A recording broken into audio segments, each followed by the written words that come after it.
rencana aku ini kurang mantep ya. Pas mau tidur tuh Mas, dia mikir, dia terpejam. Akhirnya apa? Alam bawah sadarnya menarik kemungkinan-kemungkinan yang membuat bisnisnya gagal. Itulah kenapa kita lebih baik diam. Karena orang-orang tidak akan mengerti apa yang bisa kita lihat, Mas. Karena mata kita itu kan refleksinya cuma kita bisa lihat. Mata mereka kita tidak akan pernah bisa lihat. Bagus. Karena mimpi selalu ada di sini, Mas. Makanya, ingat, ada buku yang namanya Self Love. Kayak kata Mas Hendra-nya, siapa-siapa orang yang tidak percaya diri. Tidak percaya diri adalah orang-orang yang tidak mencintai dirinya sendiri, Mas. Kita sering sekali mendapatkan WhatsApp. Mas, mohon maaf lahir batin ya. Tapi maaf, aku nggak bisa ngasih apa-apa gitu. Maksudnya apa? Maaf, aku nggak bisa ngasih apa-apa. Atau masnya mau ngasih saya THR? Aduh. Ya, itu kalau misalnya kru saya, Iya. driver saya, it's Iya, okay, no problem. Betul gitu itu, ya. Mas. Tapi kalau kemudian dilakukan oleh orang lain gitu ya, atau kemudian case itu satu case, tapi itu bisa digeneralisir. Aku mengalami banyak hal-hal kayak gitu. Jadi orang memberanikan diri minta THR dan lain-lain. Itu kan fenomena yang menurutku mindsetnya, mentalnya itu mohon maaf, ya mental kekurangan, Betul. mental miskin gitu. Betul. Nah ini penting untuk dielaborasi karena supaya khususnya teman-teman yang masih muda atau yang berjiwa muda gitu ya, supaya nggak memelihara mindset ini. Karena kamu punya uang berapapun, kalau kamu masih menyimpan yang namanya poverty conscious, ya sama aja. Kamu nggak bisa naik level. Gimana Kak Roma? Iya, sebenarnya momen Lebaran ini yang sangat-sangat luar biasa ya Mas ya, karena kan di situ energi kebahagiaannya tingginya luar biasa ya Mas. Muncaknya itu sampai ke maksimal gitu loh Mas. Semua ngerasa bahagia, apalagi setelah berpuasa 1 bulan, bertemu dengan keluarga. Tapi momen kebahagiaan ini, kalau menurut saya tidak digunakan secara maksimal Mas. Sebagian dari mereka, dimulai dari tadi yang minta-minta ya Mas ya. Saya mohon maaf teman-teman semuanya. Keberanian teman-teman, ada sebagian berani gitu, apa ya istilahnya? Keberanian dia meningkat drastis ketika dia meminta kepada orang yang justru bahkan dia nggak pernah hubungin selama 1 tahun. Terus tiba-tiba dia menghubungi. Kayak gitu ya Mas ya. Keberaniannya luar biasa. Tapi ketika dia mengaplikasikan itu di dalam kehidupan nyata, kok nggak bisa gitu loh Mas. Tapi ketika meminta-minta dia berani. Nah ini kan mentalnya, inputnya kan salah gitu loh Mas. Nah itu yang pertama. Yang kedua, omongan. Alih-alih doa baik yang keluar, pertanyaan yang menyinggung itu selalu keluar Mas. Misal ya Mas ya, mungkin karena saya masih single, gitu ya Mas ya. Kak Roma, kapan nikah? Kak Roma, kapan nikah? Kayaknya kalau misalnya nggak nikah nanti nggak bisa punya anak. Alih-alih berkata, Kak Roma gimana kabarnya, sehat? Alhamdulillah, gitu ya Mas ya. Jadi frekuensinya bagus gitu loh Mas. Ini jadi bad mood, sama-sama bad mood. Apalagi kalau orang Batak ya kalau ngomongnya langsung belak-belakan gitu ya Mas ya. Tapi yang paling, itu masih lumayan lah Mas ya, masih kayak, ya masih bisa ditolerir. Tapi kalau yang minta-minta saya agak sedikit gimana gitu ya Mas ya. Kok bisa keberaniannya itu masuk ke input yang salah. Tiba-tiba ngubungin, tiba-tiba nanya kabar, terus ujung-ujungnya bagi cepet. Thomas tolong bayarin iniku dong, pulsa listrik segala macam gitu. Betul. Iya kan? Mungkin posisinya agak sedikit kebelet kali ya Mas ya. Mungkin saya tidak di posisinya dia. Tapi kalau dibalikin lagi, mungkin keberanian saya akan sangat menciut ketika saya meminta tolong kayak gitu Mas. Atau sedang meminta. Saya nggak berani. Tapi kalau disuruh untuk bisnis lompat, modalnya sampai miliaran atau ratusan juta, saya mau. Karena semakin menakutkan segala sesuatu, percobaan kegiatan itu pasti semakin besar hadiahnya Mas. Tapi kalau meminta, semakin besar nominal yang kita ini kan semakin kecil kesempatan kita untuk mendapatkan apa yang kita mau. Jadi kok bisa salah gitu Mas Hendra? Ini saya masih penasaran nih Mas Hendra. Mas Hendra ada nggak jawaban dari pertanyaan saya ini Mas? Kenapa ini orang bisa beraninya tuh ke tempat yang salah gitu loh Mas? Iya ya, aku tuh sebenarnya kenapa kemudian Ngaji Roso tuh dari dulu yang bicara tentang spiritual saja, terus kemudian mulai meluas ke finansial itu ya sebenarnya karena banyak juga orang-orang yang memanfaatkan jalur spiritual itu ya untuk kekayaan aja, nipu orang dan lain sebagainya gitu. Sehingga penting untuk memberikan edukasi tentang finansial, edukasi tentang oh ternyata manusia itu Anda itu bisa sebagai co-creator to God gitu ya. Jadi supaya kemudian orang bisa hijrah dari mindset kekurangan, mental miskin menuju mental keberlimpahan tuh menurutku salah satu yang paling bisa mudah dilakukan adalah belajar gitu, Betul, ilmu Mas. gitu, Iya sih, knowledge Mas. gitu ya. Iya sih, Mas. Nah, yang Setuju. kedua, bagaimanapun juga transformasi itu akan terjadi. Yang paling mudah adalah lingkungan yang membentuk kita. Sehingga dengan menghadirkan sosok-sosok seperti Kak Roma, Febi, dan lain-lain, oh ada loh ya contoh orang yang dulu berangkatnya dari nol banget, tapi dia bisa bertumbuh, naik level dengan keilmuan yang dia punya itu kan bisa masuk ke pikiran dia, oh ternyata bisa ya, bisa ya gitu. Jadi salah satu mungkin kalau aku share gitu, ya faktor dia malas belajar kali ya Kak Roma ya. Wah, I Malas see. belajar. Itu berarti salah satu ciri khasnya kayak gitu ya, Mas? Ya. Itu saya setuju sih, Mas. Ketika Heeh. saya pulang kampung nih, teman-teman Hmm, semuanya. hmm.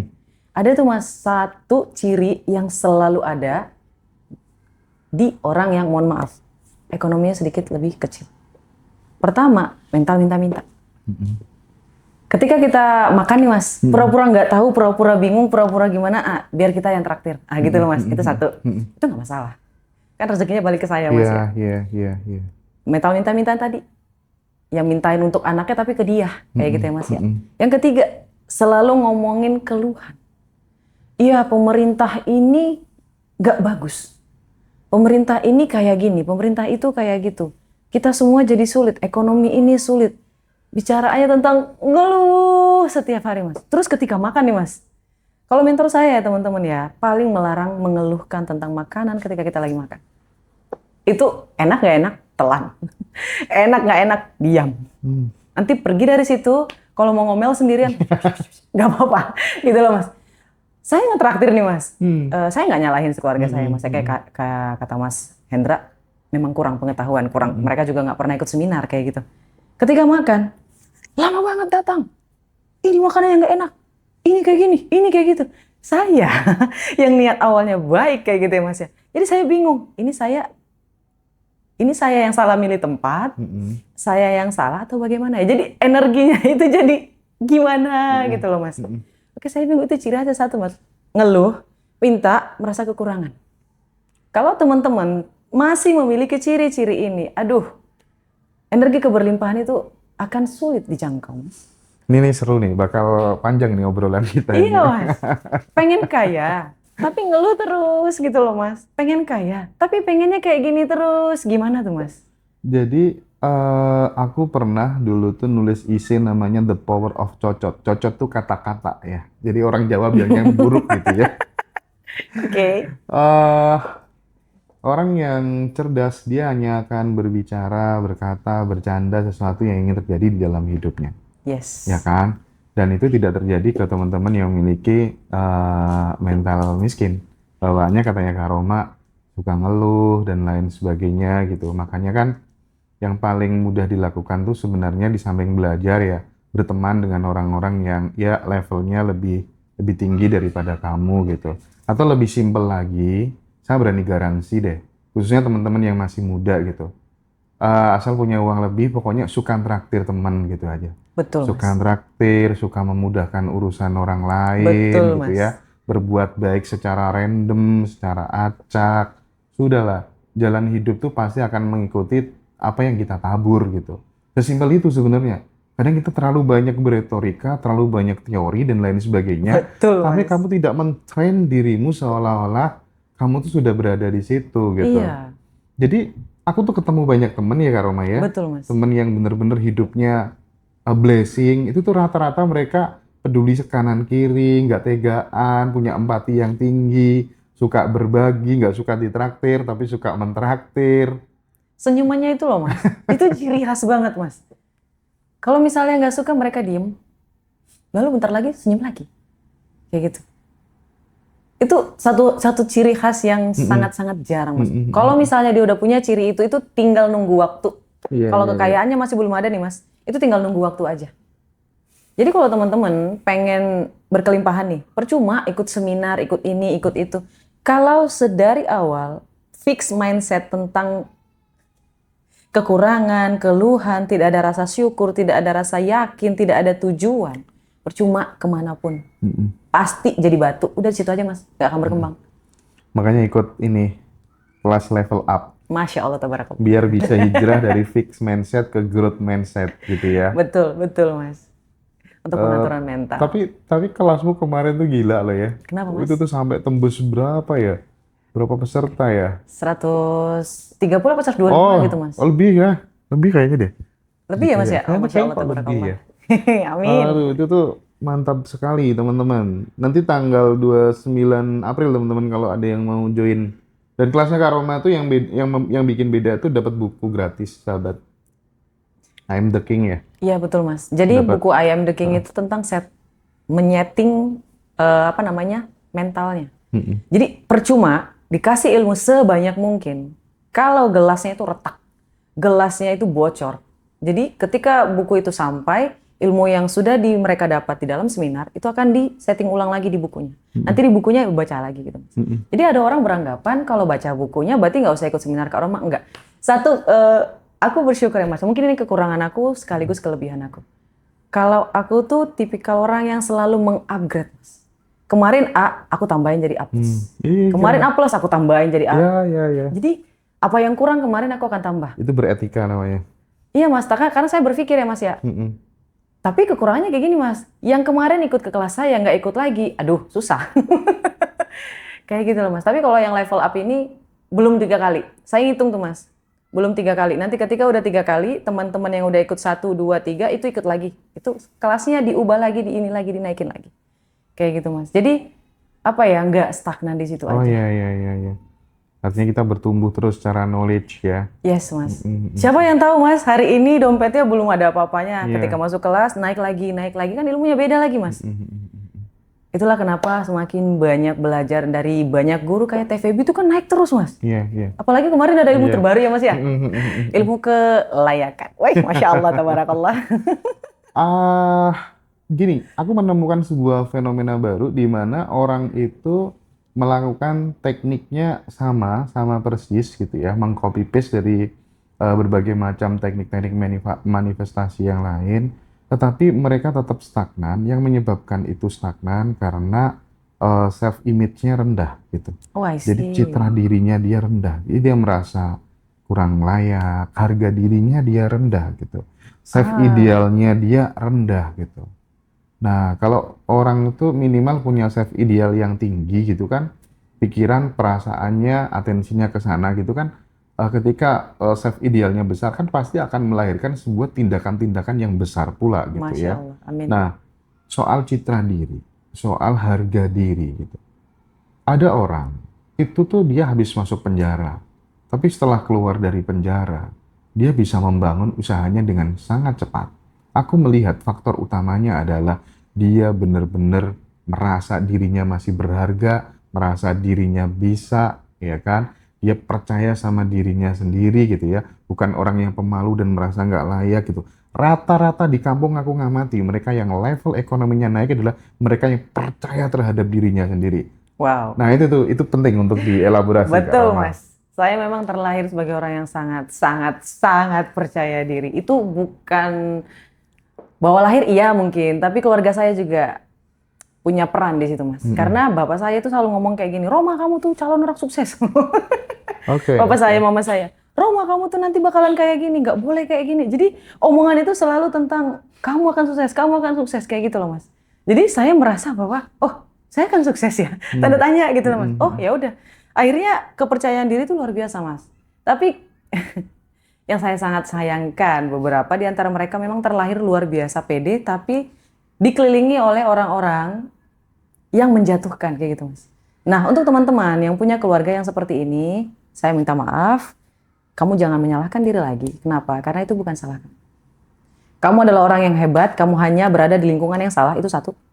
Kalau misalnya kamu sudah tahu lingkungan kamu ini tidak bisa menaikkan performa kamu, pergi. Wajib, itu langkah pertama, itu langkah yang paling awal yang harus kamu lakukan. Pergi. Bodoh amat, Karoma kalau nggak ada uang gimana? Kan masih ada garam dan nasi. Masih ada kerupuk dan nasi. Karena saya juga awal-awal seperti itu. Saya berpikir keluarga saya itu tidak toksik. Tapi mereka itu tidak bisa melihat apa yang saya lihat, Mas. Ketika saya berkata, oh nanti kita akan makan di sini, nanti kita akan pergi ke sini. Mereka selalu bilang, alah, mana lah mungkin. Gitu loh, Mas. Bahkan ketika saya traktir orang tua saya kemarin, Mas. Mereka tuh bertanya, kamu ini kerjanya apa?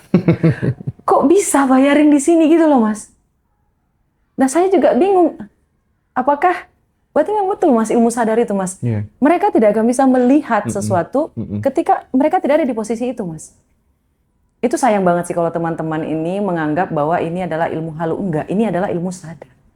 Kita tidak akan pernah tahu ada sesuatu yang tidak pernah kita lihat. Orang tua saya baru tahu Mas, kalau di hotel itu ada breakfast.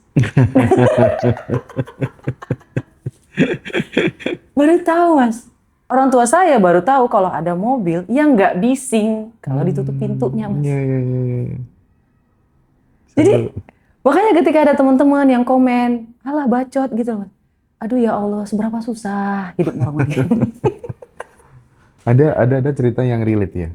Tapi mungkin bisa diambil moral story-nya barangkali ya. Ketika ada petani di ladang kapas gitu, dia kan punya peliharaan ayam gitu ya. Terus kemudian di ladang kapas tuh dia ketemu namanya telur Raja Wali, ditaruh dibawa pulang, diengkrami sama induk ayam. Menetaslah Raja Wali kecil tuh bersama ayam-ayam kecil yang lainnya. Suatu ketika ini menarik nih Mas. Sama induknya ke ladang kapas. Terus kemudian si Raja Wali kecil tuh melihat di atas itu ada Raja Wali yang terbang. Kuah gitu. Tanya sama si induknya, "Ibu, itu siapa?" "Oh, itu Raja Wali, Nak. Itu adalah raja kita. Dia bisa memangsa musuh-musuhnya dengan paruhnya yang kuat, dengan cakarnya yang tajam gitu. Ibu, aku pengen nanti kayak gitu." "Oh, nggak bisa, Nak. Kamu udah terlahir jadi anak ayam. Kamu nggak bisa kayak gitu." Oh my God. Dia akhirnya apa yang terjadi? Wah, dia sedih, dia galau, nggak mau makan, dia sakit, sampai akhirnya kemudian mati dalam kondisi masih menjadi anak ayam. Dia belum sadar bahwa dirinya adalah seekor anak Raja Wali. Mas Hendra, saya merinding itu. Aduh ya Allah. Mas Hendra tahu nggak kenapa saya langsung kayak gimana gitu? Mas tahu nggak? Itu novel. Saya kan juga buat kerjasama sama penulis novel yang udah difilmin gitu ya Mas ya karyanya. Temanya kayak gitu Mas. Ada orang yang luar biasa berbakat. Tapi karena omongan, lingkungan, didikan, itu malah membuat pagar yang sangat-sangat tinggi gitu loh Mas. Dan mungkin ini kalau menurut saya keberuntungan luar biasa sih Mas. Allah kasih saya, mungkin keluarga saya yang ini cuma memang mereka maju pikirannya, tapi hanya sampai sebatas itu saja. Kayak gitu. Jadi makasih banyak loh Mas. Jadi terkadang pencuri cita-cita itu datang dari keluarga, dari orang-orang terdekat. Kebanyakan gitu ya. Mas. Dan ini juga ada ilmu sunyi ya Mas ya. Buat para perempuan dan laki-laki, ketika kalian punya mimpi, bergeraklah dalam gerilya. Ini terjadi sama aku. Bergeraklah dalam gerilya Mas. Gerilya. Diam. Oh, menyisir dalam kegelapan. Betul Mas, gerilya. Karena kalau kamu jualan, jangan jualan di media sosial kamu. Buat akun yang baru. Karena aku juga kayak gitu Mas.